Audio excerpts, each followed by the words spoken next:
ಸಂಚಿಕೆ 22. ಮುಖ್ಯಮಂತ್ರಿ ಅನಿರುದ್ಧ ಬ್ರಹ್ಮರಾಯರು ಕೆಲವು ದಿನಗಳಿಂದ ತಲೆನಗರದಲ್ಲೇ ಇದ್ದಿದ್ದರು. ಅವ್ರನ್ನ ನೋಡೋದಕ್ಕೆ ಅಂತ ರಾಜ್ಯಾಂಗ ಅಧಿಕಾರಿಗಳು, ಚಿಕ್ಕ ರಾಜಗಳು, ಸೇನಾನಿಗಳು, ಪರದೇಶದಿಂದ ಬರುವ ಗೂಢಾಚಾರಿಗಳು, ಬಿಸ್ನೆಸ್ ಸಂಬಂಧವಾಗಿ ಇದ್ದಿದ್ದ ಪ್ರತಿನಿಧಿಗಳು, ದೇವಸ್ಥಾನ ನಿರ್ವಾಹಿಗಳು, ಸೌತ್ ಇಂಡಿಯನ್ ಭಾಷೆ, ನಾರ್ತ್ ಇಂಡಿಯನ್ ಭಾಷೆ ಎಲ್ಲ ಗೊತ್ತಿರುವ ವಿದ್ವಾನ್ಗಳು ಮುಂತಾದರು ಬರ್ತಾ ಇದ್ದರು. ಆದರೆ ಅವರ ಮಾಳಿಗೆಯಲ್ಲಿ ಅದರಿಂದ ಅವರ ಮಾಳಿಗೆ ಮುಂಚೆ ಜಯ ಜಯ ಅಂತ ಯಾವಾಗಲೂ ಜನ ಗುಂಪು ಇರ್ತಾಯಿತ್ತು. ಅನಿರುದ್ಧರು ಅವ್ರಿಗೆ ಅಂತ ಸಪ್ರೇಟಾಗಿ ಕಾವಲು ಆಳುಗಳು ಏನೂ ಇಟ್ಕೊಂಡಿಲ್ಲ. ಪರಿವಾರಗಳು ತುಂಬ ಕಮ್ಮಿಯಾಗಿ ಇಟ್ಕೊಂಡಿದ್ರು. ಆದ್ದರಿಂದ ಪಳುವೇಟರೆಯರುಗಳ ಜೊತೆ ಅವ್ರಿಗೆ ತಕರಾರು ಬರೋಕ್ಕೆ ಕಾರಣ ಏನೂ ಇಲ್ಲದೇ ಇತ್ತಿತ್ತು. ಆದ್ರೂ ಚಿಕ್ಕ ಪಳುವೇಟರೆಯರು ಗುಣಗ್ತಾ ಇದ್ದರು. ಮುಖ್ಯಮಂತ್ರಿ ತಂಜೆನಗರಲ್ಲಿ ಉಳಿಯೋಕ್ಕೆ ಶುರು ಮಾಡಿದ್ದರಿಂದ ಕಟ್ಟುಕಾವಲು ಕಮ್ಮಿ ಆಗಿಬಿಟ್ಟಿತ್ತು. ಮುಖ್ಯಮಂತ್ರಿನ ನೋಡಬೇಕು ಅನ್ನೋ ವ್ಯಾಜ್ಯದಲ್ಲಿ ಕಂಡವರೆಲ್ಲ ಕೋಟೆ ಒಳಗೆ ತೂರ್ತಾಯಿದ್ರು. ಚಕ್ರವರ್ತಿನ ಅರಮನೆಯ ದಾಟಿ ಮುಖ್ಯಮಂತ್ರಿನ ಮಾಳಿಗೆ ಇದ್ದಿದ್ದರಿಂದ ಅರಮನೆ ವಠಾರದಲ್ಲಿನೂ ಜನಗುಂಪು ಜಾಸ್ತಿ ಆಗ್ತಾಯಿತ್ತು. ಮುಖ್ಯಮಂತ್ರಿನ ಹೆಸರನ್ನು ಹೇಳಿಕೊಂಡು ಅವರ ಉಂಗುರವನ್ನು ತೋರಿಸ್ಕೊಂಡು ತುಂಬ ಜನ ಅಲ್ಲಿ ಬಂದು ಅವ್ರನ್ನ ನೋಡಿದ ಹಾಗೆ ಇದ್ದರು. ಇದನ್ನೆಲ್ಲ ಒಂದು ಕಟ್ಟಿನಲ್ಲಿ ಇಡಬೇಕು ಅಂತ ಚಿಕ್ಕ ಪಳುವೇಟರು ಇಷ್ಟಪಟ್ಟರು. ಆದ್ದರಿಂದ ಸೀದಾ ಮುಖ್ಯಮಂತ್ರಿ ಹತ್ರ ಹೋಗಿ ಜಗಳ ಮಾಡೋಕ್ಕೂ ಬೇಕಾಗಿದ್ದ ಧೈರ್ಯ ಅವ್ರಿಗಿರಲಿಲ್ಲ. ದೊಡ್ಡ ಪಳುವೇಟರನ್ನು ಇದ್ದಿದ್ದರಿಂದ ಇಬ್ಬರೂ ಯೋಚನೆ ಮಾಡಿ ಇದ್ದಿದ್ದರೆ ಏನಾದರೂ ಇಬ್ಬರು ಯೋಚನೆ ಮಾಡ್ಬೋದು. ಇಂಥ ಸಮಯದಲ್ಲಿ ನೋಡಿ ದೊಡ್ಡ ಪಳುವೇಟರರು ಕಡಂಬೂರಿಗೆ ಹೋಗಿಬಿಟ್ಟಿದ್ದರಿಂದ ಚಿಕ್ಕರಾಣ ಕಾಲಂದಗ ಕಂಡರಿಗೆ ಒಂದು ಕೈ ಮುರಿದ ಹಾಗೆ ಇತ್ತು. ಕೋಟೆ ಒಳಗೆ ಜನಗುಂಪನ್ನು ಸೇರಿಸಿ ಕಟ್ಟುಕಾವಲಿಗೆ ಕಷ್ಟ ಬರೋ ಹಾಗೆ ಸಾಲದು ಅಂತ ಮುಖ್ಯಮಂತ್ರಿ ಅನಿರುದ್ಧರು ಆವಾಗ ಏನಾದರೂ ಚಿಕ್ಕ ಪಳುವೇಟರರ ಹತ್ರ ಹೆಲ್ಪ್ ಕೇಳುವ ಭಾವನೆಯಲ್ಲಿ ಅವ್ರಿಗೆ ಏನೇನೋ ಕಟ್ಟಳೆಗಳು ಕಳಿಸ್ತಾಯಿದ್ರು. ಸ್ವಲ್ಪ ದಿನಕ್ಕೆ ಮುಂಚೆ ಕೋಡಿಕರೆಗೆ ಕಳಿಸೋದಕ್ಕೆ ಸ್ವಲ್ಪ ಸೈನಿಕರುಗಳು ಬೇಕು ಅಂತ ಕೇಳಿದರು. ಕಾಲಂದಗ ಕಂಡರೂ ಜನಗಳನ್ನ ಕೊಟ್ಟು ಹೆಲ್ಪ್ ಮಾಡಿದರು. ಆಮೇಲೆ ತಿರ್ಗಾನು ನೆನ್ನೆಗೆ ಯಾವುದೋ ದೊಡ್ಡ ಕುಲದ ಹೆಂಗಸು ಒಬ್ಬರಿಗೆ ತಿರುವೆಯಾರಿಂದ ಕರ್ಕೊಂಬರ್ಬೇಕು ಅಂತನೋ, ಅದಕ್ಕೆ ಪಳುವೂರು ಅರಮನೆಯಲ್ಲಿದ್ದ ಉಚಿತ ಪಲ್ಲಕ್ಕು ಬೇಕು ಅಂತಲೂ ಸಿವಿಗೆ ತೂಕಿ ಎತ್ಕೊಂಡೋಗೋರು ಬರಬೇಕು ಅಂತಲೂ ಹೇಳಿ ಕಳಿಸಿದ್ರು. ಚಿಕ್ಕ ಪಳುವೇಟರು ಇದನ್ನು ನೆರವೇರಿಸಿದ್ರು. ಆದರೆ ಮನಸ್ಸಿನೊಳಗೆ ಈ ಬ್ರಹ್ಮರಾಯ ಏನೋ ಒಂದು ಸಂಚಲ್ಲಿ ಪಾಲ್ಗೊಂಡಿದ್ದಾನೆ, ಆ ಥರ ಮುಚ್ಚುವ ಪಲ್ಲಕ್ಕಲ್ಲಿ ಇಟ್ಟು ಕರ್ಕೊಂಬರ್ಕೊಡಿ, ದೊಡ್ಡ ಹೆಂಗಸು ಯಾರದು, ದೊಡ್ಡ ಮನೆತನ ಹೆಂಗಸು ಯಾರದು, ಯಾತಕ್ಕೋಸ್ಕರ ಇಲ್ಲಿ ಬರ್ತಾ ಇದ್ದಾಳೆ, ಇದನ್ನು ಹೇಗಾದರೂ ಕಂಡುಹಿಡಬೇಕು. ಇಂಥ ಸಂದರ್ಭದಲ್ಲಿ ಅಣ್ಣ ಇಲ್ಲಿ ಇಲ್ಲದೆ ಹೋಗ್ಬಿಟ್ರಲ್ಲ ಅಂತ ಹೇಳಿ ಅವ್ರ ಮನಸ್ಸು ಚಂಚಲ ಆಯಿತು. ಮುಖ್ಯಮಂತ್ರಿ ಅನಿರುದ್ಧರನ್ನ ಮಾಳಿಗೆಗೆ ಮುಚ್ಚಿದ ಪಲ್ಲಕ್ಕಲ್ಲಿ ಬಂದಿದ್ದು ಯಾರು ಅಂತ ತಿಳ್ಕೋಬೇಕು ಅಂತ ಇನ್ನೊಂದು ಮನುಷ್ಯನೂ ಆಸೆಗೊಂಡಿದ್ದ. ಅವನು ಬೇರೆ ಯಾರೂ ಇಲ್ಲ, ಅನಿರುದ್ಧ ಬ್ರಹ್ಮರಾಯನ ಶಿಷ್ಯನಾಗಿ ಆಳ್ವ ಕಡೆಯಾನೆ. ದೊಡ್ಡ ಮಳೆ ಬಂದಿದ್ದ ಅವತ್ತು ಮಾರನೇ ದಿವಸ ಬೆಳಗ್ಗೆ ಅನಿರುದ್ಧ ಬ್ರಹ್ಮರಾಯರು ಸ್ನಾನ ಪಾನ ಜಪತಪ ಪೂಜೆ ಪುನಸ್ಕಾರ ಎಲ್ಲವನ್ನು ಮುಗಿಸ್ಕೊಂಡು ಮಾಳಿಗೆಯನ್ನು ಮುಂದಿಲ್ಲಿ ಇರುವ ಜಾಗಕ್ಕೆ ಬಂದು ಸೇರಿದರು. ತಮ್ಮನ್ನು ನೋಡೋಕೆ ಯಾರ್ಯಾರು ಬಂದು ಕಾದಿದ್ದಾರೆ ಅಂತ ಸೇವಕನನ್ನು ನೋಡ್ಕೊಂಡು ಬರೋಕ್ಕೆ ಹೇಳಿದರು. ಕಾದಿದ್ದವರು ಆಳ್ವ ಕಡೆಯನ್ನು ಒಬ್ಬ ಅಂತ ತಿಳಿದ ಮೇಲೆ ತಕ್ಷಣ ಅವನ್ನ ಕರ್ಕೊಂಬರೋ ಹಾಗೆ ಆಣೆ ಹಾಕಿದರು. ಆಳ್ವಾರ್ ಕಡೆಯನ್ನು ತನ್ನ ಗುರುನಾಥರ ಮುಂಚೆ ಬಂದು ಬೇಗ ಬಂದು ಭಯಭಕ್ತಿ ವಿನಯದಿಂದ ನಿಂತ. ತಿರುಮಲೆ ಹೋಗಿದ್ದ ಕಾರ್ಯ ಏನಾಯಿತು ಅಂತ ಅನಿರುದ್ಧರು ಕೇಳಿದರು. ಗುರುವೇ, ಕ್ಷಮಿಸಬೇಕು, ನಾನು ಸೋತೋಗಿ ಬಂದಿದ್ದೀನಿ ಅಂತಂದ ಆಳ್ವಾರ್ ಕಡೆ. ನಾನು ಎದುರು ನೋಡಿದ್ದೇನೆ, ಆದಿತ್ಯ ಕರಿಗಾಲರನ್ನ ಮೀಟ್ ಮಾಡೋಕ್ಕೆ ಆಗಲಿಲ್ವಾ? ಮೀಟ್ ಮಾಡಿದ್ದೀನಿ ಅಯ್ಯ, ನೀವು ಹೇಳೋಕ್ಕೆ ಹೇಳಿದ್ದ ಸುದ್ದಿಯನ್ನು ಹೇಳಿದ್ದೀನಿ. ಯಾವುದು ಪ್ರಯೋಜನ ಇಲ್ಲ. ಯುವರಾಜ ಕಡಂಬೂರು ಅರಮನೆಗೆ ಹೋಗದೆ ತಡೆಯೋಕ್ಕಾಗಲಿಲ್ಲ. ಯುವರಾಜ ಇವಾಗ ಕಡಂಬೂರಲ್ಲಿ ತಾನೇ ಇದ್ದಾರಾ? ಹೌದು ಗುರುವೆ, ಸಂಬೂರಿಯರ ಮಾಳಿಗೆಯಲ್ಲಿ ಅವರು ಪ್ರವೇಶ ಮಾಡಿದ್ದನ್ನು ನೋಡಿಬಿಟ್ಟೇ ಬಂದೆ. ಯುವರಾಜರಿಗೆ ಸಂಬೂರಿಯರ ರಾಜೋಪಚಾರ ಸ್ವಾಗತ ಕೊಟ್ಟಿದ್ದಾರೆ. ಸುತ್ತಲೂ ಇರುವ ಮಕ್ಕಳು ತೋರಿಸಿದ ಉತ್ಸಾಹವನ್ನು ವರ್ಣನೆ ಮಾಡೋಕ್ಕೆ ಆಗಲ್ಲ. ಅದೆಲ್ಲ ಎದುರು ನೋಡಿದ್ದು ತಾನೇ. ಕಡಂಬೂರು ಅರಮನೆಗೆ ಇನ್ನು ಯಾರ್ಯಾರು ಬಂದಿದ್ದಾರೆ? ಯುವರಾಜರ ಜೊತೆ ಪಾರ್ಥಿವೇಂದ್ರ ಪಲ್ಲವನ್ನು, ವಂದಿಯತೆಯನ್ನು ಬಂದಿದ್ದಾರೆ. ಇಲ್ಲಿಂದ ದೊಡ್ಡ ಪಳುವೇಟರೆಯರು ಚಿಕ್ಕರಾಣಿ ಜೊತೆ ಬಂದಿದ್ದಾರೆ. ಇನ್ನು ಮಧ್ಯನಾಡನ್ನು ತಿರುಮನೆಪಾಡಿ ನಾಡನ್ನು ಸೇರಿದ ಎಲ್ಲ ಚಿಕ್ಕರಾಜಗಳನ್ನು ಕರೆದಿರೋ ಹಾಗೆ ನಾನು ಕೇಳ್ತಾ ಇದ್ದೀನಿ. ತಿರುಕೋರು ಮಣಿಮುತ್ತ ನದಿ ತನಕ ಯುವರಾಜರ ಜೊತೆ ಬಂದು ತಿರ್ಗಾ ಹೋಗ್ಬಿಟ್ರು. ಆ ಮುದುಕರು ಸುಮ್ಮನೆ ಇರೋದಿಲ್ಲ. ಇಷ್ಟರಲ್ಲಿ ಸೈನ್ಯ ತೆರಳಿಸೋಕ್ಕೆ ಶುರು ಮಾಡಿರ್ತಾನೆ. ದಕ್ಷಿಣ ಕಡೆಯಿಂದ ಕೊಡುಂಬಾಳೂರು ಬೆಳನು ದೊಡ್ಡ ಸೈನ್ಯವನ್ನು ಬರೋ ಹಾಗೆ ನಾನು ಕೇಳಿದ್ದೀನಿ. ಈ ರಾಜ್ಯಕ್ಕೆ ಕೇಡು ಏನು ಬರದೆ ಆ ದೇವರು ತಾನೇ ಕಾಪಾಡಬೇಕು. ತಿರುಮಲೆ, ನೀನು ಬರೋ ದಾರಿಯಲ್ಲಿ ಸೊಳೆನಾಡಿನ ಜನಗಳು ಏನು ಮಾತಾಡ್ಕೊಂಡಿದ್ದಾರೆ ಅಂತ ಏನಾದರೂ ಕಿವಿನಲ್ಲಿ ಬಿತ್ತ? ಚಿಕ್ಕ ಯುವರಾಜರಿಗೆ ಬಂದಿದ್ದ ಕಡಲು ವಿಪತ್ತಿನ ಬಗ್ಗೆ ಜಾಸ್ತಿ ಮಾತಾಡ್ಕೊತಾ ಇದ್ದಾರೆ. ಪಳುವಟರ ಮೇಲೆ ಒಂದೇ ಕೋಪವಾಗಿದ್ದಾರೆ. ಕೆಲವರು ನಿಮ್ಮನ್ನು ಸೇರಿ ತಪ್ಪು ಹೇಳ್ತಾ ಇದ್ದೀರಾ. ಹೌದು ಹೌದು, ತಪ್ಪು ಹೇಳೋದಕ್ಕೆ ಅವ್ರಗಳಿಗೆ ನ್ಯಾಯ ಇರುತ್ತಾನೆ ಇರುತ್ತೆ. ತಿರುಮಲೆ, ಬೇಗ ಈ ಮುಖ್ಯಮಂತ್ರಿ ಉದ್ಯೋಗವನ್ನು ಬಿಟ್ಟುಬಿಡೋಕ್ಕೆ ಅಂದ್ಕೊಂಡಿದ್ದೀನಿ. ಗುರುವೇ, ನೀವು ಆ ಥರ ಮಾಡಿದರೆ ನನಗೂ ಬಿಡುಗಡೆ ಸಿಕ್ಕುತ್ತೆ.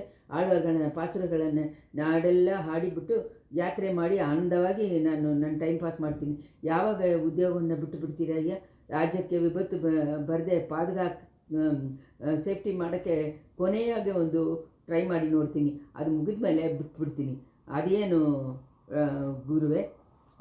ಇದರಲ್ಲಿ ತುಂಬ ಮುಖ್ಯವಾದ ಮೊದಲನೇ ಮೆಟ್ಲು ಹತ್ತು ಬಿಟ್ಟಿದ್ದೀನಿ. ತಿರುಮಲೆ, ನೀನಿದು ಆಗಲ್ಲ ಅಂತ ಹೇಳಿ ನೀನು ಕೈ ಬಿಟ್ಬಿಟ್ಟ ಒಂದು ಕಾರ್ಯದಲ್ಲಿ ನಾನು ಗೆದ್ದುಬಿಟ್ಟೆ. ಅದರಲ್ಲಿ ಆಶ್ಚರ್ಯ ಏನೂ ಇಲ್ಲ ಅಯ್ಯ. ಅದೇನು ಕಾರ್ಯನೋ? ಈಳ ಐಲ್ಯಾಂಡಲ್ಲಿ ಹುಚ್ಚಿಗೆ ಹಾಗೆ ತಿರ್ಕೊಂಡಿದ್ದ ಒಂದು ಮುಗಿ ಸ್ತ್ರೀನ ಹುಡುಕಿ ಹಿಡ್ಕೊಂಬರಕ್ಕೆ ಹೇಳಿದ್ದೀನಲ್ವ, ನಿನ್ನಿಂದ ಆ ಕಾರ್ಯ ಆಗಲಿಲ್ಲ ಅಂತ ಹೇಳಿ ತಿರುಗಿ ಬಂದುಬಿಟ್ಟೆ ಅಂತ ಹೇಳಿದೆಯಲ್ವಾ ಅಂತ ಅನಿರೋದು ಕಡೆ. ಹೌದಯ್ಯ, ಆ ಮುಗಿ ಸ್ತ್ರೀ ನಿನ್ನೆ ನಮ್ಮ ಅರಮನೆಗೆ ಅವಳನ್ನ ಕೊಂಡು ಬಂದಾಗ್ಬಿಟ್ಟಿತ್ತು. ಆಹಾ, ಅದಿಸ್ಯ ಇದನ್ನು ಹೇಗೆ ಸಾಧನೆ ಮಾಡಿದ್ರಿ? ಚಿಕ್ಕ ಯುವರಾಜ ತಪ್ಪಿ ಬದುಕಿದ್ದಾರಾ ಇಲ್ವಾ ಅಂತ ತಿಳ್ಕೊಳ್ಳೋಕ್ಕೆ ಆ ಮೂಗಿ ಹೆಣ್ಣು ಕೋಡಿಕರಿಗೆ ಬರ್ತಾಳೆ ಅಂತ ಎದುರು ನೋಡಿದೆ. ಬಂದರೆ ಅವಳನ್ನ ಹಿಡ್ಕೊಂಬರೋ ಹಾಗೆ ಆಳುಗಳನ್ನ ಕಳಿಸಿದ್ದೆ. ಒಳ್ಳೆಯ ಸಮಯವಾಗಿ ಅವಳು ಜಾಸ್ತಿ ತೊಂದರೆ ಕೊಡ್ದೇನೆ ಬಂದ್ಬಿಟ್ಲು. ಈ ತಮಾಷೆಯನ್ನು ಕೇಳೋ ತಿರುಮಲೆ, ತಿರುವಿಯಾತ್ರಿಯಿಂದ ಅವಳನ್ನ ಮುಚ್ಚಿದ ಪಲ್ಲಕ್ಕಲ್ಲಿ ಇಟ್ಟು ಕರ್ಕೊಂಬರಕ್ಕೆ ಹೇಳಿದೆ. ಇದಕ್ಕೋಸ್ಕರನೇ ಪಳೂರು ಚಿಕ್ಕರಾಣಿನ ಪಲ್ಲಕ್ಕನ್ನೇ ಕಳಿಸಿ ಇಟ್ಟಿದ್ದೀನಿ. ಅಯ್ಯ, ನಿನ್ನೆ ಸಾಯಂಕಾಲ ದೊಡ್ಡ ಬಿರುಗಾಳಿನ ಮಳೆಯನ್ನು ಬಂತಲ್ವ? ಹೌದು, ಆದರೆ ದಾರಿಯಲ್ಲಿ ಏನೇನೋ ಅಡಚಣೆ ಉಂಟಾಯಿತು.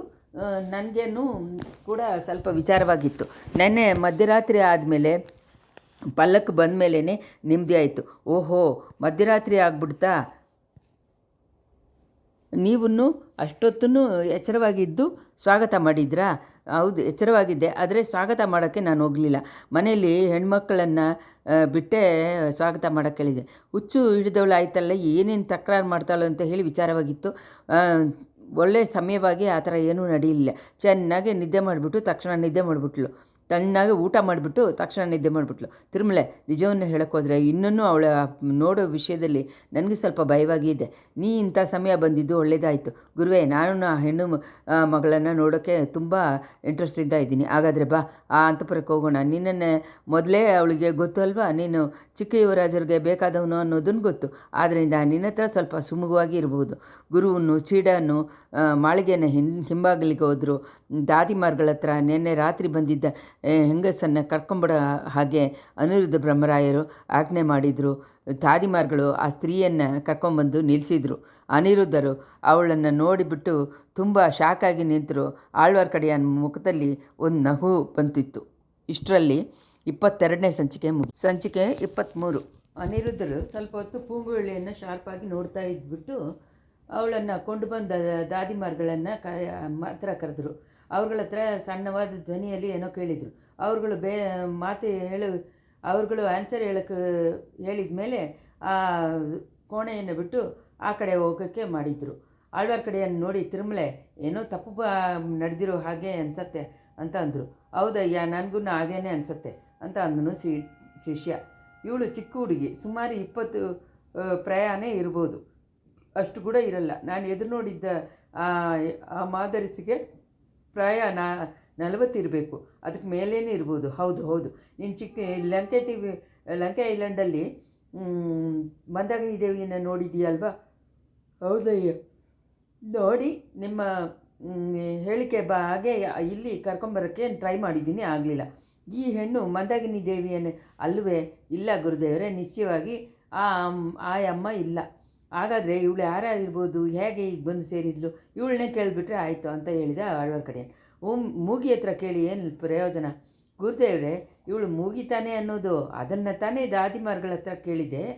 ಇಲ್ಲಿ ಬಂದಿದ್ದರಿಂದ ಇವಳು ಏನು ಮಾತಾಡಲಿಲ್ಲ ಅಂತಂದರು. ಗುರುದೇವರೇ, ಇವಳನ್ನ ಗುರ್ತಿಡ್ಕೊಂಡು ಕರ್ಕೊಂಬರೋಕ್ಕೆ ಯಾರನ್ನು ಕಳಿಸಿದ್ದೀರಿ? ಆಹಾ, ಆ ಮೂಡ ಏನಾದರೂ ತಪ್ಪು ಮಾಡಿಬಿಟ್ಟಿದ್ದಾನ ಏನು? ಯಾವ ಮೂಡ ಗುರುದೇವರೇ? ನೀವು ಇಂಥ ಕೆಲಸಗಳಿಗೆ ಮೂಢನನ್ನು ಕಳಿಸಿರ್ತೀರಾ ಏನು? ಬುದ್ಧಿವಂತನಾಗಿ ಅನಿಸ್ಕೊಂಡ. ಪಳೆಯಾರೆಗೆ ನಾವು ಹೋಗಿದ್ದ ದಿವಸ ವಾಣರ್ಕುಳ ವಲ್ಲವರಾಯನ ಜೊತೆ ಒಂದು ಯುವಕ ಜಗಳ ಮಾಡಿದನಲ್ವ? ಹೌದು, ಪಳೆಯಾರೆ ವೈದ್ಯ ಮಗ ಪಿನಾಗಬಾಣಿ ಅವನೇ ತಾನೆ. ನಿನ್ನನ್ನು ವಲ್ಲವರಾಯನನ್ನು ಕರಿಗಾಲರನ್ನ ಮೀಟ್ ಮಾಡೋಕ್ಕೆ ಕಳಿಸಿದ ಮೇಲೆ ಆ ವೈದ್ಯರ ಮಗನನ್ನು ಸೆರೆಯಿಂದ ಬಿಡುಗಡೆ ಮಾಡಿ ಕರ್ಕೊಂಬರಕ್ಕೆ ಮಾಡಿದ್ದೆ. ನಮ್ಮ ಗೂಢಚಾರಿಯ ಪಡೆಗೆ ಸರಿಯಾದವನು ಅಂತ ಕಂಡು ಅವನ್ನ ಕೋಡಿಕೆರೆಗೆ ಕಳಿಸಿದ್ದೆ. ಮುಂಚೆ ಅವನು ಕೋಡಿಕೆರೆಗೆ ಹೋಗಿ ಅಭ್ಯಾಸ ಆದವನಂತೆ. ಅವನು ತಾನೇ ಈ ಹೆಣ್ಣನ್ನು ಇಲ್ಲಿ ಕರ್ಕೊಂಬಂದನ. ಗುರುತೆಲ್ಲ ಸರಿಯಾಗೇ ಹೇಳಿ ಕಳಿಸಿದ್ದೆ. ಅವನು ತಿರುವಿಯಾರಲ್ಲಿ ತನಕ ಕೊಂಡು ಬಂದು ಸೇರಿಸ್ಬಿಟ್ಟು ಕಾರ್ಯ ಜಯ ಅಂತ ಹೇಳಿ ಸುದ್ದಿ ಕಳಿಸಿದ್ದ. ಅಯ್ಯ, ನೀವು ಸೋತೋಗಿದ್ದ ಕಾರ್ಯದಲ್ಲಿ ಜಯ ಕಂಡಿದ್ದ ಆ ಬುದ್ಧಿವಂತನಾದ ಗೂಢಚಾರಿ ಇವಾಗ ಎಲ್ಲಿ? ಇಂಥ ಹೆಣ್ಣನ್ನು ಕುರಿತು ಅವನ್ನೇ ಕೇಳಿಬಿಡೋದು ಒಳ್ಳೇದಲ್ವ? ಒಳ್ಳೇದು ತಾನೆ. ಆದರೆ ನಿನ್ನೆ ರಾತ್ರಿ ಅವನಿಗೆ ಎದುರು ನೋಡದೆ ಒಂದು ದೊಡ್ಡ ವಿಪತ್ತು ನಡೆದುಬಿಟ್ಟಿತ್ತು. ಅಡಡ, ಅರೇರೆ, ಅವನಿಗೆ ಏನು ವಿಪತ್ತ ಹೇಗೆ ಆಯಿತು? ಶಿವಿಗೆ ಹಿಂದೆ ಅವನು ಬರ್ತಾ ಇದ್ದಂತೆ. ಕತ್ಲೆ ಆದಮೇಲೆ ಕೋಟೆ ಒಳಗೆ ಬರಬೇಕು ಅಂತ ನಾನು ಆಜ್ಞೆ ಮಾಡಿದ್ದೆ. ಅದ್ರ ಬಗ್ಗೆನೇ ಸಾಯಂಕಾಲದಲ್ಲಿ ತಿರುವೆಯಾರಿಂದ ಹೊರಟಿ ಮುಸ್ಸಜ್ಜೆ ಟೈಮಲ್ಲಿ ಕೋಟೆ ಹತ್ರ ಬಂದುಬಿಟ್ರು. ದಿಢೀರಂತ ಬಿರುಗಾಳಿ ಹೊಡೆದಿದ್ದ ಸುದ್ದಿನೇ ನಿನಗೆ ಗೊತ್ತಲ್ವ? ಹೌದಯ್ಯ, ನಾನು ಕೂಡ ಆ ಬಿರುಗಾಳಿಗೆ ಹೆದರಿ ಶಾಲೆ ಓರವಾಗಿ ಯಾತ್ರೆ ಮಂಟಪ ಒಂದರಲ್ಲಿ ಸ್ವಲ್ಪ ಹೊತ್ತು ಉಳಿದಿರುವ ಹಾಗೆ ಆಯಿತು. ಕೋಟೆಗೆ ಸ್ವಲ್ಪ ದೂರದಲ್ಲಿ ಶಿವಿಗೆ ಬಂದಾಗ ರೋಡಲ್ಲಿ ದೊಡ್ಡ ಮರ ಒಂದು ಬುಡ ಸಮೇತ ಬಿದ್ದುಬಿಡ್ತು. ಅದೃಷ್ಟವಶವಾಗಿ ಪಲ್ಲಕ್ಕಿನ ಮೇಲೆ ಬೀಳದೇ ಇದ್ದಿದ್ದರಿಂದ ಹಿಂದೆ ಬಂದವ್ರ ಮೇಲೆ ಬಿದ್ದಿತ್ತು. ಆ ವೈದ್ಯರ ಮಗ ಪಿನಾಗಬಾಣಿ ಬಿದ್ದಿದ್ದ ಮರದಡಿಯಲ್ಲೇ ಸಿಕ್ಕಾಕೊಂಡ. ಈ ಥರ ಮುಖ್ಯಮಂತ್ರಿ ಹೇಳಿದಾಗ ಒಂದು ಹೆಣ್ಣಿನ ಧ್ವನಿ, ಆ ಚಂಡಾಳ ತಲೆಯಲ್ಲಿ ಮರ ಮಾತ್ರನ ಬಿದ್ದಿತ್ತು, ಪಿಡುಗೆ ಏನು ಬಿದ್ದಿಲ್ವಾ, ಗುಡುಗೆ ಏನು ಬಿದ್ದಿಲ್ವಾ ಅಂತ ಅಹಂಕಾರದಿಂದ ಹೇಳಿದ್ದು ಕೇಳಿತ್ತು. ಮುಖ್ಯಮಂತ್ರಿ ಅನಿರುದ್ಧರು ಆ ಆಶ್ಚರ್ಯದಿಂದ ಪೂಂಗುಳಿಯನ್ನು ನೋಡಿದರು. ಅವಳನ್ನ ಶಾರ್ಪಾಗಿ ನೋಡಿಕೊಂಡೆ. ತಿರುಮಲೆ, ಈಗ ಮಾತಾಡಿದ್ದು ಈ ಹೆಣ್ಣೆದನ ಅಂತಂದರು. ಹೌದಯ್ಯ, ಆಗ್ತಾನೆ ಅನಿಸುತ್ತೆ. ಇದೇನು ವಿಂತೆ? ಕಿವಿಳಿಗೆ ಕಿವಿ ಕೇಳುತ್ತಾ ಏನೋ, ಮೂಗಿನೂ ಮಾತಾಡತ್ತಾ ಅಂತ ಹೇಳಿದರು ಅನಿರುದ್ಧರು. ಕಿವಿ ಕೇಳೋದನ್ನು ಮೂಗಿ ಮಾತಾಡೋದನ್ನು ತುಂಬ ವಿಂತೆಯಾದ ಕೆಲಸನೇ. ಆದರೆ ಸರ್ವಶಕ್ತಿ ಇದ್ದ ವಿಷ್ಣುಮೂರ್ತಿಯನ್ನು ಭಕ್ತರಾಗಿಯೇ ನೀವು ಮನಸ್ಸಿಟ್ಟರೆ ಇಂಥ ಅದ್ಭುತ ತಾನೇ ನಡೆಯಲ್ಲ. ಆಳ್ವಾರ್ ತಿರುವಾಯಿ ಮಲರ್ನಳ್ಳಿ ಹೇಳಿರ್ಬೋದು ಯಾವುದಂದರೆ ಸಾಕು, ಆಳ್ವಾರ್ಗಡೆಯನ್ನೇ ಇವಾಗ ಇಲ್ಲಿ ಇಳಿದು ತೊಂದರೆ ಮಾಡಬೇಡ. ಇದು ವಿಷ್ಣು ಭಗವಾನ ಕರುಣೆ ಇಲ್ಲ ನಡೆದಿದ್ದಲ್ಲ, ಏನು ತಪ್ಪಾಗಿದೆ. ಈ ಹೆಣ್ಣು ನಮ್ಮನ್ನು ಏಮರಿಸಿದ್ದಾಳೆ. ಇವಳು ಯಾರು? ಇವಳ ಯೋಚನೆ ಏನು? ಯಾತಕ್ಕೋಸ್ಕರ ಇವಳನ್ನ ಇಷ್ಟೊತ್ತನ್ನು ಕಿವಳು ಮೂಗಿಯಾಗೆ ನಡೆಸಿದ್ದಿಲ್ಲ? ಗುರುದೇವರೇ, ಈ ಹೆಣ್ಣನ್ನೇ ಕೇಳಿಬಿಟ್ರೆ ಆಯಿತು. ಅಪ್ಪನೇ, ನಿನ್ನ ಮುಖದಲ್ಲಿ ಬರುವ ನಗೆಯನ್ನು ನೋಡಿದರೆ ನಿನಗೊಂದು ವೇಳೆ ಗೊತ್ತಿರ್ಬೋದೋ ಅಂತ ಅನಿಸಿತ್ತು. ಸರಿ, ಇವಳನ್ನೇ ಕೇಳಿಬಿಡ್ತೀನಿ. ಹೆಣ್ಣೆ, ನೀನು ಕಿವಿಳಿ ಅಲ್ವಾ? ನಾನು ಮಾತಾಡೋದು ನಿಂಗೆ ಕಿವಿ ಕೇಳುತ್ತಾ? ಅಯ್ಯ, ನಾನು ಕಿವಿಳಿಯಾಗಿ ಇರಬಾರ್ದಾ ಅಂತ ಕೆಲವು ಸಮಯ ಇಷ್ಟಪಟ್ಟಿದ್ದುಂಟು. ಆದರೆ ನನಗೆ ಕಿವಿ ಕೇಳಿದ ಬಗ್ಗೆ ಇವಾಗ ಸಂತೋಷ ಪಡ್ತಾ ಇದ್ದೀನಿ. ಆ ಚಂಡಾಳ ವೈದ್ಯರ ಮಗನ ತಲೆಯಲ್ಲಿ ಮರ ಮಾತ್ರ ಮುರಿದು ಬಿದ್ದಿದ್ದ ಸುದ್ದಿಯನ್ನು ಕೇಳಿದ್ದೀನಲ್ವಾ ಸ್ವಾಮಿ, ಅವನು ಸತ್ತು ಹೋಗ್ಬಿಟ್ನ ಅಂತ ಹೇಳಿದ್ರು ಪೂಂಗಳ್ಳಿ. ಆಹಾ, ನಿನಗೆ ಕಿವಿನೂ ಕೇಳುತ್ತೆ, ಮಾತಾಡ್ತೀಯ, ನೀನು ಮುಗಿಯಲ್ಲ ಅಂತಂದರು ಅನಿರುದ್ಧರು. ನಿಶ್ಚಯವಾಗಿ ಇವು ಹೆಣ್ಣು ಮುಗಿಯಲ್ಲ ಅಂತಂದ ಶಿಷ್ಯ. ಆಹಾ, ನಾನು ಮುಗಿಯಲ್ಲ ಅನ್ನೋದನ್ನು ಕಂಡುಹಿಡಿದು ಬಿಟ್ಟರೆ ಚೋಳ ಸಾಮ್ರಾಜ್ಯದಲ್ಲಿ ದೊಡ್ಡ ಬುದ್ಧಿವಂತರು ಮುಖ್ಯಮಂತ್ರಿ ಅನಿರುದ್ಧ ಬ್ರಹ್ಮರಾಯರು ಅಂತ ನಾನು ಕೇಳಿದ್ದು ಸರಿನೇ ಅಂತಂದರು ಪೂಂಗಿಳ್ಳಿ. ಹೆಣ್ಣೆ, ನನ್ನನ್ನು ಪರಿಹಾಸ ಮಾಡ್ತೀಯ? ಜಾಗ್ರತೆ. ನೀನು ಮೂಗಿಯಾಗಿ ಇಲ್ಲದೆ ಇದ್ದರೆ ನಿನ್ನೆ ರಾತ್ರಿ ಇಲ್ಲಿ ಬಂದಿದ್ದರಿಂದ ಯಾಕೆ ಇದೆಯಾ? ಮೂಗಿಯಾಗಿ ಯಾಕೆ ನಡೆಸಿದ್ಯಾಕೆ? ನಿಜವನ್ನೇ ಹೇಳು ಅಂತ ಹೇಳಿದರು ಮುಖ್ಯಮಂತ್ರಿ ಅನಿರುದ್ಧ ಬ್ರಹ್ಮರಾಯ. ಅಯ್ಯ, ನಿನ್ನೆ ರಾತ್ರಿ ಇಲ್ಲಿ ನಾನು ಬಂದು ಸೇರೋ ತನಕ ಮಾತಾಡೋಕ್ಕೆ ಗೊತ್ತಿಲ್ಲದವಳ ಹಾಗೇ ಇದ್ದೆ. ನಾನು ತುಂಬ ಬಾಯ್ಬಡಿಕೆ ಅಂತ ಕೂಡ ಕೆಲವರು ಹೇಳಿದ್ದು ಉಂಟು. ಮುಖ್ಯಮಂತ್ರಿನ ಅರಮನೆಯನ್ನು ನೋಡಿ ಇಲ್ಲಿ ನನಗೆ ನಡೆದಿದ್ದ ರಾಜ ಉಪಚಾರಗಳನ್ನು ನೋಡಿದ ತಕ್ಷಣ ಭ್ರಮಿಸಿ ಮೂಗಿಯಾಗಿ ಹೋಗ್ಬಿಟ್ಟಿದ್ದೀನಿ. ನಿಮ್ಮ ಅರಮನೆ ಹೆಣ್ಣುಮಕ್ಕಳು ನನ್ನ ಜೊತೆ ಸಮೀಕ್ಷೆ ಮೂಲವಾಗಿ ಮಾತಾಡೋಕ್ಕೆ ಟ್ರೈ ಮಾಡಿದರು. ಎಲ್ಲರೂ ನನ್ನನ್ನು ಮೂಗಿ ಅಂತ ತಿಳ್ಕೊಂಡ್ರು. ನಾನು ಅದಕ್ಕೆ ಸರಿಯಾಗಿ ಸಿಗ್ನಲ್ಲಾಗೆ ಮಾತಾಡ್ತಾ ಇದ್ದೆ. ನಿಮ್ಮ ಮಾತನ್ನು ಕೇಳಿದ ಮೇಲೆ ನನಗೂ ಮಾತು ನೆನಪು ಬಂದುಬಿಡ್ತು. ನೀನು ದೊಡ್ಡ ಬಾಯ್ಬಡಿಕೆ ಅನ್ನೋದ್ರಲ್ಲಿ ಅನುಮಾನ ಇಲ್ಲ.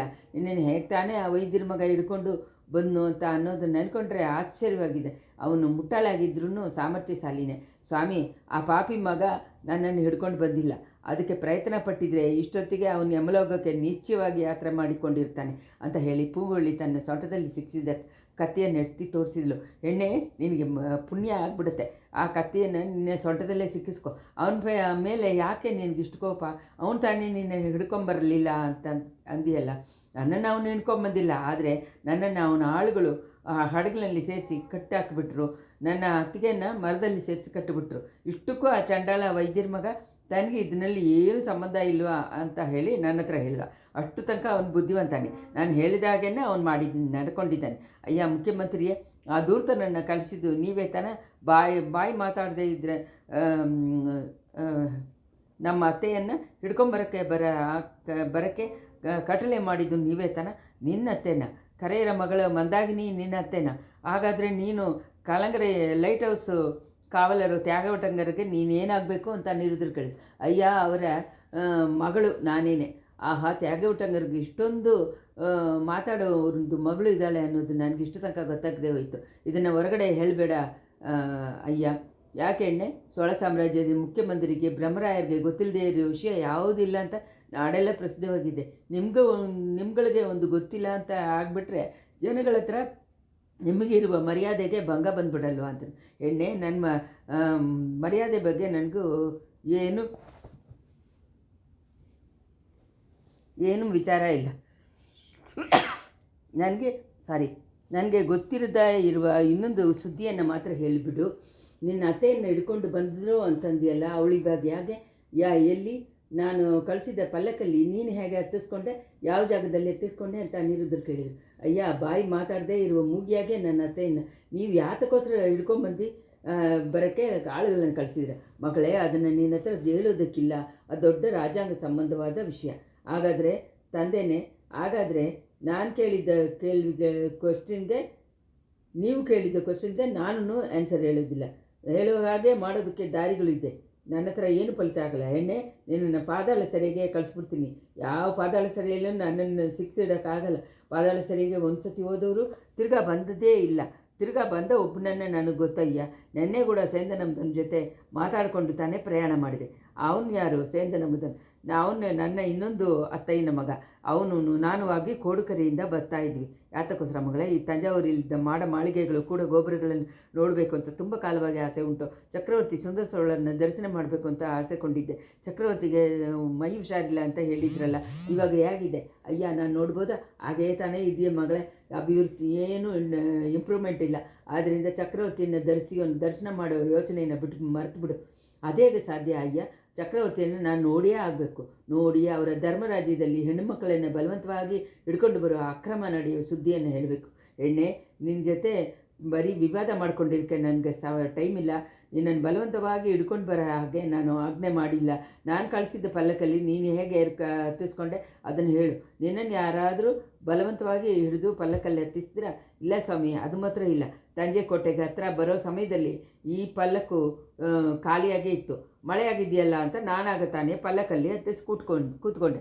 ಮುಖ್ಯಮಂತ್ರಿ ಅನಿರುದ್ಧ ಬ್ರಹ್ಮಣ್ಯ ತಮ್ಮ ಶಿಷ್ಯನಾಗ ಆಳ್ವಾರ್ ಕಡೆಯನ್ನು ನೋಡಿ ಇವಾಗ ನನಗೆ ಒಂದು ವಿಷಯ ಅರ್ಥ ಆಗ್ತಾಯಿದೆ. ದಾರಿಯಲ್ಲಿ ಬಿರುಗಾಳಿನೂ ಮಳೆಯಾಗಿದ್ದ ಸಮಯದಲ್ಲಿ ಪಲ್ಲಕ್ಕದಲ್ಲಿ ಎಲ್ಲೋ ಇಳಿಸಿಟ್ಟಿದ್ದಾರೆ. ಅಂಥ ಸಮಯ ಇವಳ ಅತ್ತೆಯನ್ನು ಪಲ್ಲಕ್ಕಲಿಂದ ಇಳಿಸ್ಬಿಟ್ಟು ಇವಳು ಹತ್ತಿಸ್ಕೊಂಡಿದ್ದಾಳೆ. ವೈದ್ಯರ ಮಗನ ಮೇಲೆ ಮರ ಬಿದ್ದು ಪ್ರಜ್ಞೆ ಹೋಗಿದ್ದರಿಂದ ಅವನಿಂದ ಗಮನಿಸೋಕ್ಕಾಗಲಿಲ್ಲ. ಸೀಗೆ ಎತ್ತಿದ್ದ ಬೇರೆಯವ್ರಿಗೂ ಗಮನಿಸಲಿಲ್ಲ. ಕೋಟೆ ಬಾಗಿಲಿಗೆ ಸಮೀಪದಲ್ಲಿ ತಾನೇ ಇದು ನಡೆದಿರಬೇಕು. ತಿರುಮಲೆ, ನನ್ನ ಊಗ ಸರಿಯಾಗಿದ್ದೆ ಅಂತ ನಿನಗೆ ಅನಿಸ್ತಾ ಇದೆಯಾ ಅಂತ ಕೇಳಿದರು. ಸ್ವಾಮಿ, ನೀವು ಇವಾಗ ಊಗಿಸಿ ಹೇಳಿದ ಹಾಗೇನೇ ನಡೆಯಿತು. ನಾನು ಕಣ್ಣಿಂದ ನೋಡಿದೆ. ನೀನು ನೋಡಿದ್ಯಾ? ಅದೇನು ಇಷ್ಟೊತ್ತು ಯಾಕೆ ಬಾಯಿ ಮುಚ್ಕೊಂಡಿದ್ದೆ? ಬೇಗ ಹೇಳು. ನಿನ್ನೆ ರಾತ್ರಿ ಮುಂದೆ ರಾತ್ರಿಯಲ್ಲಿ ಮಳೆ ಕಾಲದಲ್ಲ ಕತ್ಲೆಯಲ್ಲಿ ಕೋಟೆ ಬಾಗಿಲ ಹತ್ರ ಬರ್ತಾ ಇದ್ದೆ. ದೊಡ್ಡ ಬಿರುಗಾಳಿನೂ ಮಳೆನೂ ಹೊಡಿತಾ ಇತ್ತು. ಮರಗಳೆಲ್ಲ ಮುರಿದು ಬಿದ್ದೋಯ್ತು. ರೋಡಲ್ಲಿ ಯಾತ್ರಿಗರ ಮಂಟಪ ಒಂದರಲ್ಲಿ ಸ್ವಲ್ಪ ಹೊತ್ತು ಉಳಿದಿರೋಣ ಅಂತ ಹೇಳಿ ಹೋದೆ. ಅಲ್ಲಿ ನಾನು ಹೋಗಿದ್ದ ಮೇಲೆ ಸ್ವಲ್ಪ ಹೊತ್ತಿಗಲ್ಲ ಈ ಹೆಣ್ಣು ಇನ್ನೊಂದು ಹುಡುಗನು ಬಂದರು. ಇವಳು ತನ್ನ ಅತ್ತೆ ಮಗಳು ಅಂತ ಹೇಳಿದಾರಲ್ವೇ, ಅವ್ರು ಹಂಗಿರ್ಬೋದು. ಮಿಂಚಿನ ಬೆಳಕಲ್ಲಿ ಅವನ ಕತ್ತಿನಲ್ಲಿ ರುದ್ರಾಕ್ಷ ಕಟ್ಟಿರೋದನ್ನು ನೋಡಿದೆ. ಚಿಕ್ಕ ವಯಸ್ಸಲ್ಲೇ ದೊಡ್ಡ ಇದಾಗಿದ್ದ ರುದ್ರಾಕ್ಷ ದೊಡ್ಡ ಶೈವ ಅಂತ ಹೇಳಿ ತಿಳ್ಕೊಂಡೆ. ಅವನ ಹತ್ರ ವೈಷ್ಣವನ ಹೆಮ್ಮೆ ಬಗ್ಗೆ ಹೇಳೋಣ, ಸ್ವಲ್ಪ ಹೊತ್ತೋಗುತ್ತೆ ಅಂತ ಅಂದ್ಕೊಂಡೆ. ಅಷ್ಟರಲ್ಲಿ ಅದೇ ಮಂಟಪದಲ್ಲಿ ಮುಗಪಲ್ಲಿ ಕೊನೆಯಲ್ಲಿ ಒಂದು ಫಲಕನ್ನು ತಂದಿಟ್ಟರು. ಆ ಫಲಕನ ತೆರೆಯಲ್ಲಿ ವೈಷ್ಣವ ಪಳವೇಟೆಗಳನ್ನ ದಾಟಿ ಚಿಹ್ನೆ ಇತ್ತು. ಚಿವಿಕೆಯಿಂದ ಒಂದು ಹೆಣ್ಣು ಇಳಿದು ಇವ್ರುಗಳ ಹತ್ರ ಬಂದರು. ಮಂಟಪದಲ್ಲಿ ಕತ್ಲೆ ಆಗಿದ್ದರಿಂದ ಜಾಗದಲ್ಲಿ 3 ಜನನೇನೋ ಮಾತಾಡಿಕೊಂಡ್ರು. ಆಮೇಲೆ ಇವಳು ಹೋಗಿ ಪಲ್ಲಕ್ಕಲ್ಲಿ ಹತ್ತುವುದನ್ನು ನೋಡಿದೆ. ಮಿಂಚಿನ ಬೆಳಕಿಂದ ಪಲ್ಲಕ್ಕಿಲಿಂದ ಇಳಿದ್ದವಳೊಬ್ಬಳು, ಆಮೇಲೆ ಹತ್ತಿದವಳು ಬೇರೆ ಅಂತ ತಿಳ್ಕೊಂಡೆ. ಅಲ್ಲಿ ಪಲ್ಲಕ್ಕು ತೂಕಿಗಳು ಇದನ್ನು ಏನೂ ಗಮನಿಸಲಿಲ್ಲ. ಮಳೆ ಬಿಟ್ಟ ಮೇಲೆ ಪಲ್ಲಕ್ಕನ್ನು ಎತ್ಕೊಂಡು ಹೊರಟೋಗ್ಬಿಟ್ರು. ಆಹಾ, ಆಗ ನನ್ನನ್ನೇ ಮರೆಸ್ಬಿಟ್ರು. ಇಷ್ಟೊಂದು ಹೊತ್ತು ಹೇಳಿದೆ, ಸುಮ್ಮನೆ ಇದ್ದಿದ್ದಲ್ಲ. ಇದು ಇಬ್ಬರೂ ಸೇರಿ ಆಮೇಲೆ ಏನು ಮಾಡಿದರು, ಅಲ್ಲಿ ಪಲ್ಲಕ್ಕೆ ಹೋದ್ಮೇಲೆ ಅವ್ರುಗಳು ಹೋಗ್ಬಿಟ್ರು. ಆಮೇಲೆ ನಾನು ಹೊರಟೆ. ತಿರುಮಲೆ, ನೀ ಯಾಕೆ ಇದನ್ನೆಲ್ಲ ನೋಡ್ಕೊಂಡು ಸುಮ್ಮನೆ ಇದೆ? ಇವಳ ಅತ್ತೆಯನ್ನು ನೀನು ಯಾಕೆ ತರಿಸಿ ನಿಲ್ಲಿಸಲಿಲ್ಲ? ನೀನು ಇವ್ರುಗಳ ಸಂಚಿನಲ್ಲಿ ಪಾಲ್ಕೊಂಬಿಟ್ಟಿಯಾ ಏನು? ಅಪಚಾರ, ಗುರುದೇವರೇ ಅಪಚಾರ. ಅಂಥ ದ್ರೋಹವನ್ನು ನಾನು ಮಾಡೋವನಲ್ಲ. ಮೊದಲು ಇದೆಲ್ಲ ನಿಮ್ಮ ಏರ್ಪಾಡು ಅಂತ ನನಗೆ ಗೊತ್ತಿಲ್ಲ. ಪಳವೂರು ಅರಮನೆ ಪಲ್ಲಕ್ಕು ಇದ್ದಿದ್ದರಿಂದ ಚಿಕ್ಕಬಳ್ಳಾಪುರನ ಕೆಲಸವಾಗಿರ್ಬೋದು ಅಂತ ಅಂದ್ಕೊಂಡೆ.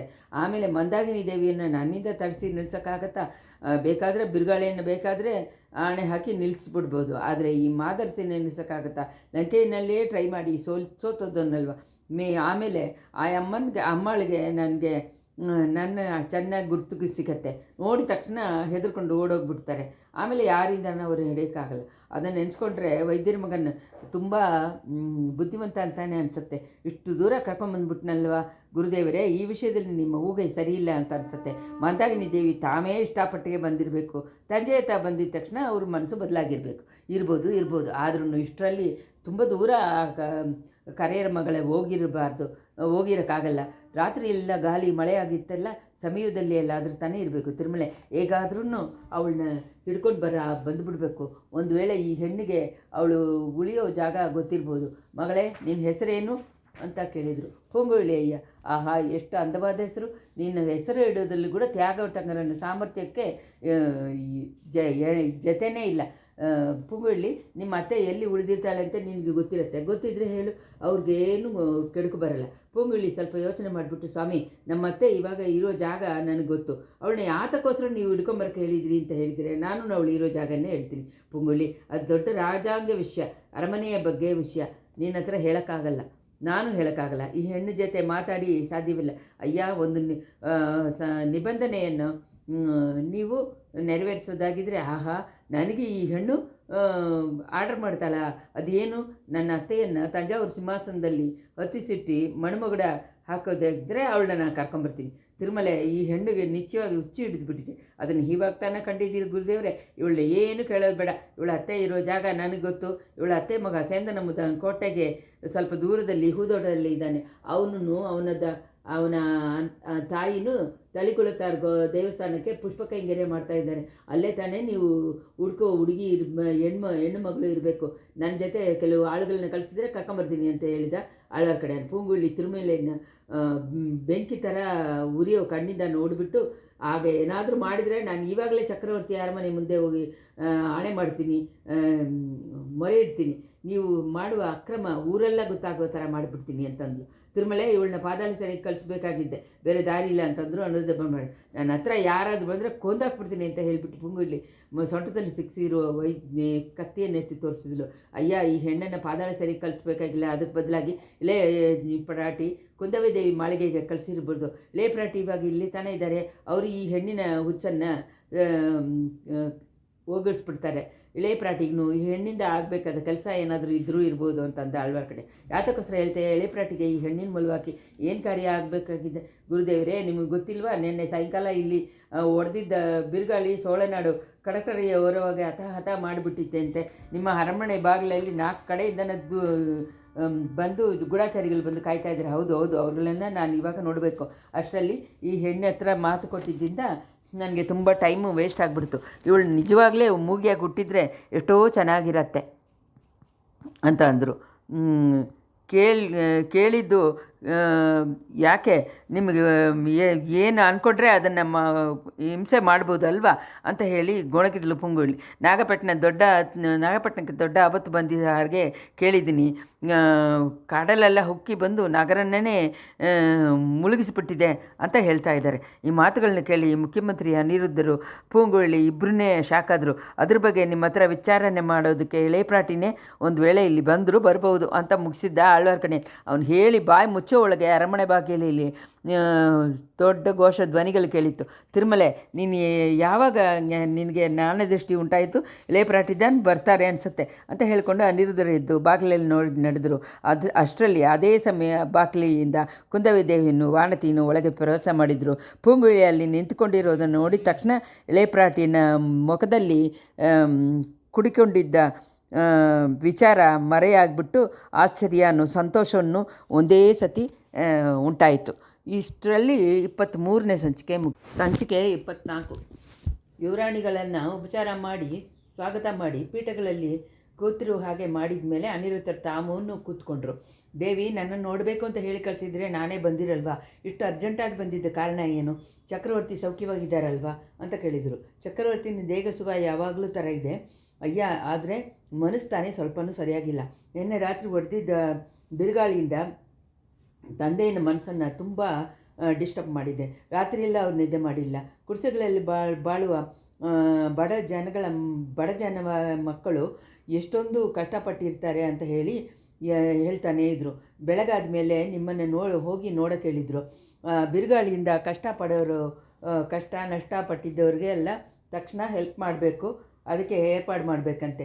ಅದರಿಂದ ನಿಮ್ಮ ಹತ್ರ ಹೇಳೋಕ್ಕಾಗೆ ಮುಖ್ಯವಾಗಿ ಬಂದೆ ಅಂತಂದ್ಲು ಲೇಪ್ರಾಟಿ ಕುಂದವಿ. ದೇವಿ, ಈ ಚಿಕ್ಕವನಿಂದ ಏನು ಮಾಡೋಕ್ಕಾಗತ್ತೆ? ಮುಖ್ಯಮಂತ್ರಿ ಅನ್ನೋ ಹೆಸರು ತಾನೇ ನನಗೂ ಅನ್ನೋದು ನಿಮಗೆ ಗೊತ್ತಿಲ್ವಾ? ದೊಡ್ಡ ಪಳಿವೇಟರು ಇಂಥ ಸಮಯ ಊರು ಬಿಟ್ಟು ಹೋಗಿದ್ದಾರೆ. ಪೊಕಿಷವನ್ನು ಗಟ್ಟಿಯಾಗಿ ಬೀಗ ಹಾಕ್ಕೊಂಡು ತಾನೇ ಹೋಗಿರ್ತಾರೆ. ಅವರ ಸಮ್ಮತ ಇಲ್ಲದೆ ಕಾಲದ ಕಂಡರಿಂದ ಕೂಡ ಪೊಕಿಷವನ್ನು ತೆಗಿಯೋಕ್ಕಾಗಲ್ವಲ್ಲ. ಕಷ್ಟ ನಷ್ಟಗಳನ್ನು ಪಾಲು ಮಾಡಿದವ್ರಿಗೆ ನಾವೇನು ಹೆಲ್ಪ್ ಮಾಡೋಕ್ಕಾಗತ್ತೆ? ಬಾಗಿಲಲ್ಲಿ ಎಲ್ಲ ಜನಗಳು ಬಂದು ಕಾಯ್ತಾ ಇರೋದನ್ನು ನೀವು ನೋಡಿರ್ತೀರ. ಆದರೆ ಅವ್ರುಗಳನ್ನು ನೋಡೋದಕ್ಕೆ ನನಗೆ ನಾಚಿಕೆ ಆಗ್ತಾಯಿದೆ. ಆದ್ದರಿಂದ ಹೊರಗಡೆ ಹೋಗೋದಕ್ಕೆ ಯೋಚನೆ ಮಾಡ್ಕೊಂಡಿದ್ದೀನಿ ಅಂತ ಹೇಳಿ ಅನಿರುದ್ಧ ಬೊಮ್ಮರಾಯರು ಪಂಜಪ ಹಾಡನ್ನು ಹಾಡುತ್ತಾ ಇದ್ದರು. ಅಯ್ಯ, ಅದ್ರ ಬಗ್ಗೆ ನೀವೇನು ವಿಚಾರ ಪಡಬೇಡ. ನನ್ನ ಹತ್ರ ಇರುವ ಸ್ವಂತ ಇದನ್ನೆಲ್ಲ ಸ್ವಂತ ಇರುವ ಜಾಗ ಇದು ಸಾಮಾನೆಲ್ಲ ನಾನು ಕೊಡ್ತೀನಿ. ನಮ್ಮ ತಾಯಿನೂ ಆ ಥರನೇ ಕೊಡೋಕ್ಕೆ ಸಿದ್ಧವಾಗಿದ್ದಾರೆ. ಚಕ್ರವರ್ತಿನ ಅರಮನೆಯಲ್ಲಿ ಇರುವ ಎಲ್ಲ ಸಾಮಾನುಗಳನ್ನು ನೀವು ಎತ್ಕೋಬೋದು. ತಂದೆ ಆ ಥರ ಹೇಳಿ ಕಳಿಸಿದ್ದಾರೆ. ಬಡ ಜನಗಳ ಕಷ್ಟಗಳಿಂದ ತಾತ್ಕಾಲಿಕವಾಗಿ ಶಾಂತಿನಾದರೂ ಏರ್ಪಾಡು ಮಾಡಬೇಕು ಅಂತ ಹೇಳಿದ್ದಾರೆ. ನಿಮ್ಮ ಸ್ವಂತ ಸಾಮಾನುಗಳನ್ನೆಲ್ಲ ಆನೆ ಪಡೆಗೆ ಜೋಳ ಕೊಟ್ಟಿದ್ದಂಗೆ ಆಗುತ್ತೆ. ಆನೆಗೆ ಜೋಳ ಕೊಟ್ಟಿದ್ದಂಗೆ ಆಗುತ್ತೆ.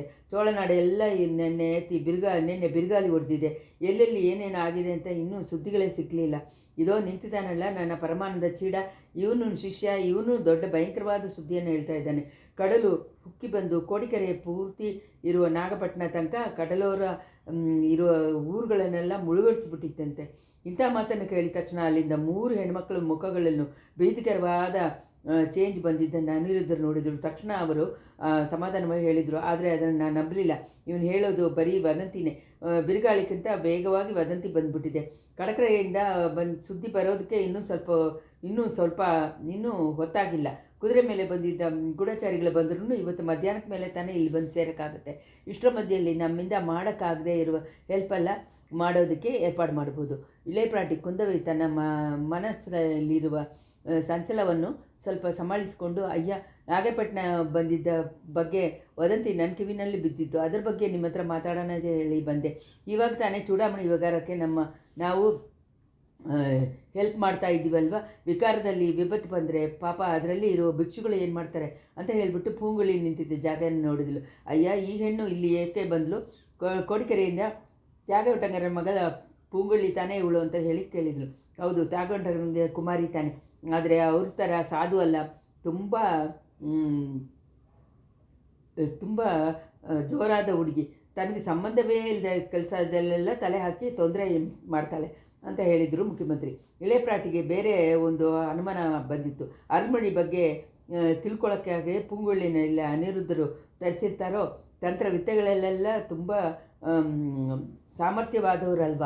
ಹೇಗಿದ್ದರೂ ಪೂಂಗುಳಿನ ಸಾರ್ಬ್ಲೆ ತಾನೇ ಇರಬೇಕು, ಸಪೋರ್ಟಾಗಿ ತಾನಿರಬೇಕು ಅಂತ ತೀರ್ಮಾನ ಮಾಡಿಕೊಂಡು, ಆಗೆಲ್ಲ ಏನೂ ಇಲ್ಲ, ಪೂಂಗುಳಿ ತುಂಬ ಒಳ್ಳೆ ಹುಡುಗಿ ಆಯ್ತಲ್ಲ, ಇಲ್ಲಿ ಬಾಮ್ಮ ಮುಖ್ಯಮಂತ್ರಿ ಯಾಕೆ ನಿನ್ನ ಮೇಲೆ ಕೋಪ ಹೋಗಿದ್ದಾರೆ, ಅವ್ರಿಗೆ ಏನಾದ್ರು ತೊಂದರೆ ಕೊಟ್ಟಿಯಾ ಅಂತ ಕೇಳಿದ್ರು. ಪೂಂಗುಳ್ಳಿ ಸ್ವಲ್ಪ ಹತ್ತಿರ ಬಂದು, ದೇವಿ ಮುಖ್ಯಮಂತ್ರಿನೇ ನೀವು ಕೇಳಿ, ನಾನು ಮುಖ್ಯಮಂತ್ರಿಗೆ ತೊಂದರೆ ಕೊಟ್ಟಿದ್ದೀನಾ, ಅವ್ರು ನನಗೆ ತೊಂದರೆ ಕೊಟ್ರ ಅಂತ ಕೇಳಿ ಅಂತಂದ್ಲು. ಓಹೋ, ನೀನು ಕೋಪ ಹೋಗೇ ಇದೆಯಾ, ಇಲ್ಲಿ ಬಾ ಹೆಣ್ಣೆ, ನನ್ನ ಪಕ್ಕದಲ್ಲಿ ಕೂತ್ಕೋ ಅಂತ ಹೇಳಿ ಇಳೆಪ್ರಾಟಿ ಪೂಂಗುಳ್ಳಿಯನ್ನು ತನ್ನ ಪಕ್ಕದಲ್ಲಿ ಕೂಡಿಸ್ಕೊಂಡ್ರು.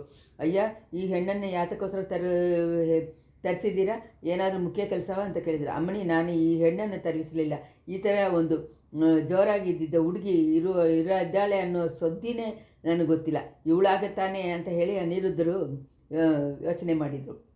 ದೇವಿ, ಮುಖ್ಯಮಂತ್ರಿ ಯಾಕೆ ಯೋಚನೆ ಮಾಡ್ತಾ ಇದ್ದಾರೆ, ಮಿಕ್ಕಿದ್ದನ್ನು ಹೇಳಕ್ಕೇಳಿ ಅಂತ ಅಂದರು ಪೂಂಗುಳ್ಳಿ.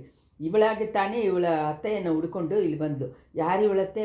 ಓಹೋ, ಸೇಂದನಮ್ಮದನ್ನ ತಾಯಿನ ಕೋಟೆಗೆ ಹೊರಗಡೆ ಅಲ್ವಾ ಅವ್ರಗಳ ಮನೆ ಇದೆ. ಇಲ್ಲ, ಅಮುದನ ತಾಯಿ ಅಲ್ವಾ, ಇವಳಿಗೆ ಇನ್ನೊಂದು ಮೂಗಿ ಅತ್ತೆ ಇದ್ದಾಳೆ ಯುವರಾಣಿ, ನಿಮಗೂ ಗೊತ್ತಿರಬೇಕಾದ ಸುದ್ದಿನೇ, ಏಳನಾಡುಗಳಲ್ಲಿ ಹುಚ್ಚು ಬಂದು ತಿರುಗ್ತಾ ಇದ್ದಲ್ಲಲ್ವಾ ಮೂಗಿ ಸ್ತ್ರೀ ಒಬ್ಬರು, ಆ ಹೆಣ್ಣನ್ನು ಇಲ್ಲಿ ಮುಖ್ಯವಾದ ಕಾರ್ಯಕ್ಕೋಸ್ಕರ ಕರ್ಕೊಂಬರಕ್ಕೆ ಹೇಳಿದ್ದೆ, ಅದಕ್ಕೆ ಅಂತ ಟ್ರೈ ಮಾಡಿದೆ, ಕೊನೆಯಲ್ಲಿ ಜಯ ಸಿಕ್ಕಿತ್ತು. ಅಂಥ ಸಮಯದಲ್ಲಿ ಕುಂತವೆ ದೇವಿ ತುಂಬ ಆಶ್ಚರ್ಯಕೊಂಡು, ನಿಜವಾಗ್ಲ ಅಂತ ಆ ಹೆಣ್ಣು ಇವಾಗ ಇಲ್ಲೇ ತಾನೇ ಇದ್ದಾರೆ ಅಣ್ಣ, ತಕ್ಷಣ ನೋಡಬೇಕು ಅಂತ ಹೇಳಿಕೊಂಡೆ ಪೀಠವನ್ನು ಬಿಟ್ಟು ಎತ್ತಲು. ಕ್ಷಮಿಸಬೇಕು ದೇವಿ, ಜಯ ಕಳಿಸೋ ಸಮಯದಲ್ಲಿ ಈ ಹೆಣ್ಣು ಅಡ್ಡ ಬಿದ್ದು ಕೆಲಸವನ್ನು ಕೆಡಿಸ್ಬಿಟ್ಲು ಅಂತ ಹೇಳಿದರು ಮುಖ್ಯಮಂತ್ರಿ. ಕುಂದವೈ ತುಂಬ ಏಮಾರಿ ಹೋಗಿ ತಿರ್ಗಾನು ಕೂತ್ಕೊಂಡು, ಪುಂಗುಳಿ ಇದು ನಿಜಾನ, ಎಂಥ ಕೆಲಸ ಮಾಡಿಬಿಟ್ಟೆ ಅಂತಂದ್ಲು.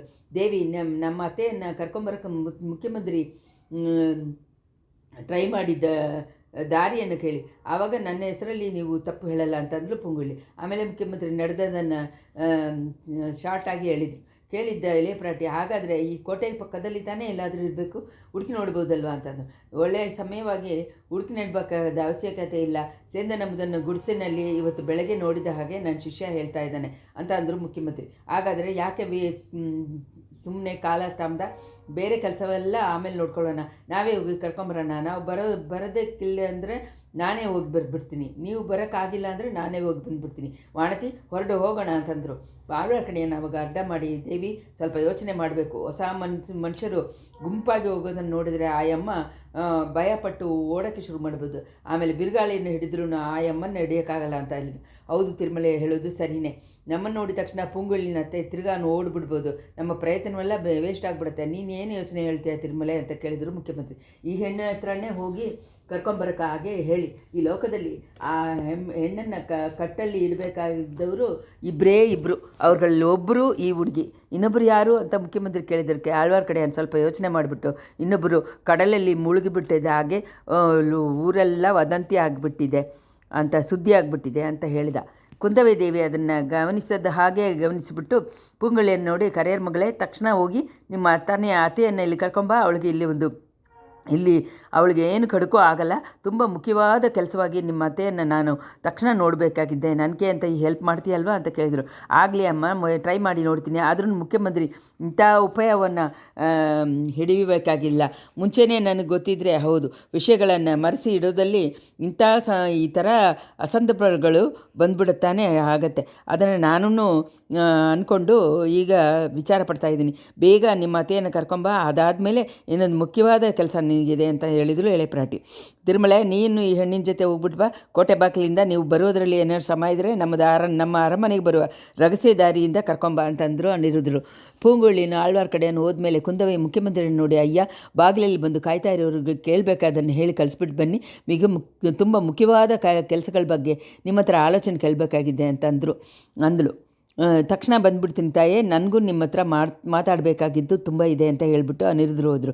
ಇಷ್ಟೊತ್ತು ಮೌನವಾಗಿದ್ದ ವಾನತಿ, ಅಕ್ಕ ಪೂಂಗುಳಿಗೆ ಇನ್ನೊಂದು ಮುಖ್ಯವಾದ ಕೆಲಸ ಇದೆ ಅಂತ ಹೇಳಿದ್ರಲ್ಲ, ತಿರ್ಗಾನು ನಾಗಪಟ್ಟಣಕ್ಕೆ ಕಳಿಸ್ತೀರಾ ಅಂತ ಹೇಳಿದ್ಲು. ಹೌದು ವಾನತಿ, ನೀನು ಸುಮ್ಮನೆ ವಿಚಾರ ಪಡಬೇಡ, ಪೊನ್ನಿಯಿನ್ ಸೆಲ್ವನ್ಗೆ ಆಪತ್ತ ಏನು ಬಂದಿರಲ್ಲ, ನಾನು ಅವಳ ಜೊತೆ ನಾಗಪಟ್ಟಣಕ್ಕೆ ಹೋಗ್ತೀನಿ ಅಕ್ಕ, ನೀನು ಹೋಗಿ ಏನು ಮಾಡ್ತೀಯಾ, ನಿನ್ನನ್ನು ಕಾಪಾಡೋದಕ್ಕೆ ಬೇರೆ ಯಾರಾದರೂ ಬರಬೇಕು, ಆ ಓಡಕಾರಿಗೆ ನನ್ನನ್ನು ಕಂಡ್ರೇ ಆಗಲ್ಲ ಅಕ್ಕ, ಹೇಗೇ ಅವಳ ಮನಸ್ಸನ್ನು ನೀನು ಕಂಡಿಡಿದೆ, ನನ್ನ ಹತ್ರ ಅವಳು ಮಾತಾಡೋಕ್ಕೆ ಇಷ್ಟಪಟ್ಟಿಲ್ಲ, ನೀನು ಅವಳ ಜೊತೆ ಮಾತಾಡಲಿಲ್ಲ, ಅವಳು ನಿನ್ನ ಜೊತೆ ಮಾತಾಡಲಿಲ್ಲ, ನಾನು ಆವಾಗವಾಗ ಅವಳ ಮುಖವನ್ನು ನೋಡ್ತಾ ಇದ್ದೀನಿ, ಅವಳು ನನ್ನನ್ನು ಒಂದು ಸತಿ ಕೂಡ ತಿರುಗಿ ನೋಡಿಲ್ಲ, ಅವಳಿಗೆ ಏನೋ ನನ್ನ ಹೆಸರಲ್ಲಿ ಕೋಪ. ಹೌದೇ ವಾನತಿ, ಈ ದೇಶದಲ್ಲಿ ಇರುವ ಮದುವೆ ಆಗದೆ ಇರುವ ಕನ್ಯಾ ಹುಡುಗಿಯರಿಗೆಲ್ಲ ನಿನ್ನ ಮೇಲೆ ಕೋಪವಾಗೇ ಇರುತ್ತೆ, ಅದಕ್ಕೆ ಅಂತ ನೀನು ವಿಚಾರ ಪಡೋದ್ರಲ್ಲಿ ಏನು ಪ್ರಯೋಜನವಿಲ್ಲ ಅಂತ ಹೇಳಿದರು ಇಳೆಪ್ರಾಟಿ ಕುಂದವೇ ದೇವಿ. ಇಷ್ಟರಲ್ಲಿ 24ನೇ ಸಂಚಿಕೆ ಮುಗಿಯಿತು.